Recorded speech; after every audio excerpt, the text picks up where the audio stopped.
আমার এই ভিডিওটা দেখলে বুঝতে পারবেন অনেক কিছু শেখার আছে ভিডিওতে, অনেক কিছু বোঝার আছে। ভিডিওটা অবশ্যই দেখার জন্য অনুরোধ করা হলো। দেখেন এক মা তার ছোট বাচ্চাকে নিয়ে সে ঘর থেকে বাইরে আসলো। বাইরে হওয়ার আসার পর দেখেন সে তার স্বামীকে দেখতে পায় সে অন্য মোবাইলে কথা বলতেছে এবং মোবাইলেই কিস করতেছে, মানে প্রেম করতেছে, পরকীয়া করতেছে। তো তারপর দেখেন মাটা অনেক অসুস্থ, কিন্তু তারপরেও বাচ্চাকে কোলে করে নিয়ে সে রান্না বান্না করতেছে, কাজ করতেছে, ঘরের কাজ করতেছে। কিন্তু এই ছেলেটা চাইলেও কিন্তু সে বাচ্চাটাকে একটু রাখতে পারে, তার স্ত্রী ভালোভাবে কাজটা করতে পারে, তাই না? তো সে সেটা না করে সে মোবাইলেই কথা বলতেছে, সবসময় কথা বলতেছে।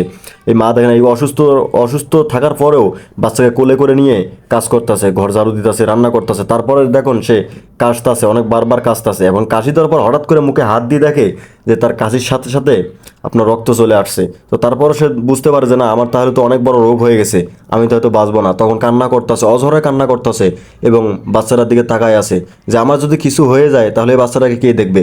কারণ তার বাবা তো অন্যখানে কথা বলে, এই বাচ্চাটার কে যত্ন করবে, কে টেক কেয়ার করবে? আমি ছাড়া বাচ্চাটার কেউ নাই।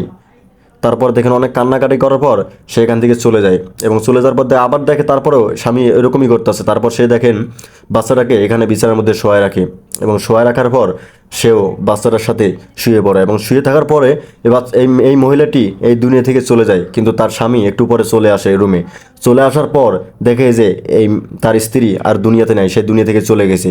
তো তখনই সে কান্নাকাটি করে, আসলে ভাই আমরা আমাদের জীবনে কোনো অনেক কিছুই থাকে, আমরা সেটা গুরুত্ব দেই না, কিন্তু যখন চলে যায় তখন আমরা বুঝতে পারি যে আমাদের লাইফ থেকে, আমাদের জীবন থেকে কী জিনিসটা চলে গেছে, কী জিনিসটাকে হারিয়েছি, তাই না? যদি এরকম ভিডিও ভালো লেগে থাকে অবশ্যই লাইক, কমেন্ট, শেয়ার এবং চ্যানেলটা সাবস্ক্রাইব করবেন। এই ভিডিওটা শেয়ার করে দেন, এরকম ভিডিও